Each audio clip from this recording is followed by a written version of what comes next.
Today, we've had a national tragedy. Two airplanes have crashed into the World Trade Center in an apparent terrorist attack on our country.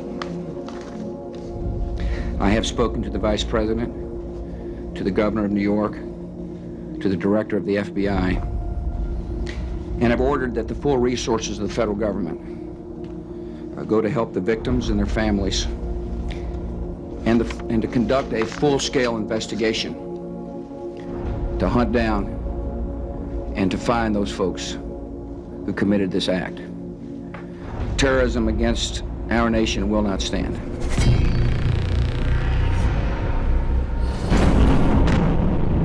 It's been 22 years since the worst terror attack on American soil.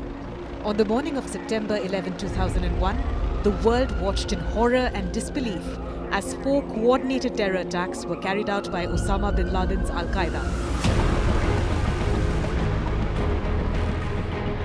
The terror group first picked key buildings in New York City and Washington, D.C., and then hijacked 4 commercial airlines and finally executed their devious plot.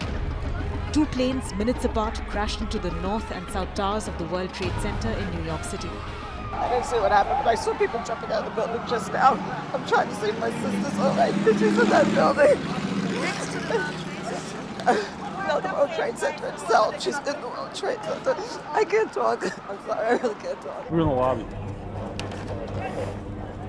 And you just got out the door. No, there was no door left. It was a big hole. But we stayed because our officer was trapped. We didn't come out of there. We were trying to dig him out. He was alive. And then it collapsed again on us. They're looking for him. Yeah. In less than 2 hours, the Twin Towers, each standing 110 stories tall, collapsed in a massive cloud of dust and debris. It hasn't quite sunk in yet what happened to me. I saw it on the video when I got back here at night. I saw the building come down, and I couldn't believe I was in it. I thought it didn't make sense to me. See, it doesn't look like anybody could have survived that. The hijackers steered the 3rd plane and crashed it into the western face of the Pentagon in Arlington, Virginia. A 4th plane was intended for the White House or the US Capitol, but the passengers on board resisted the hijackers, and the plane crash-landed in a field in Pennsylvania. The coordinated terror attacks claimed the lives of nearly 3,000 innocent people and left America in shock, mourning, and disbelief.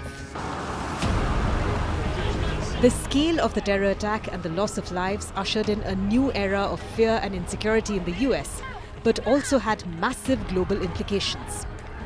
In the aftermath of 9/11, the United States embarked on a relentless pursuit of justice, launching the global war on terror and invading Afghanistan to dismantle the Al-QAEDA network responsible for the terror attacks. Osama bin Laden and other terrorists are still in hiding. Our message to them is clear. No matter how long it takes, America will find you, and we will bring you to justice. Then, 10 years after 9/11, came a pivotal moment in the quest for justice. US Navy SEALs executed a night raid on a compound in Abbottabad in Pakistan.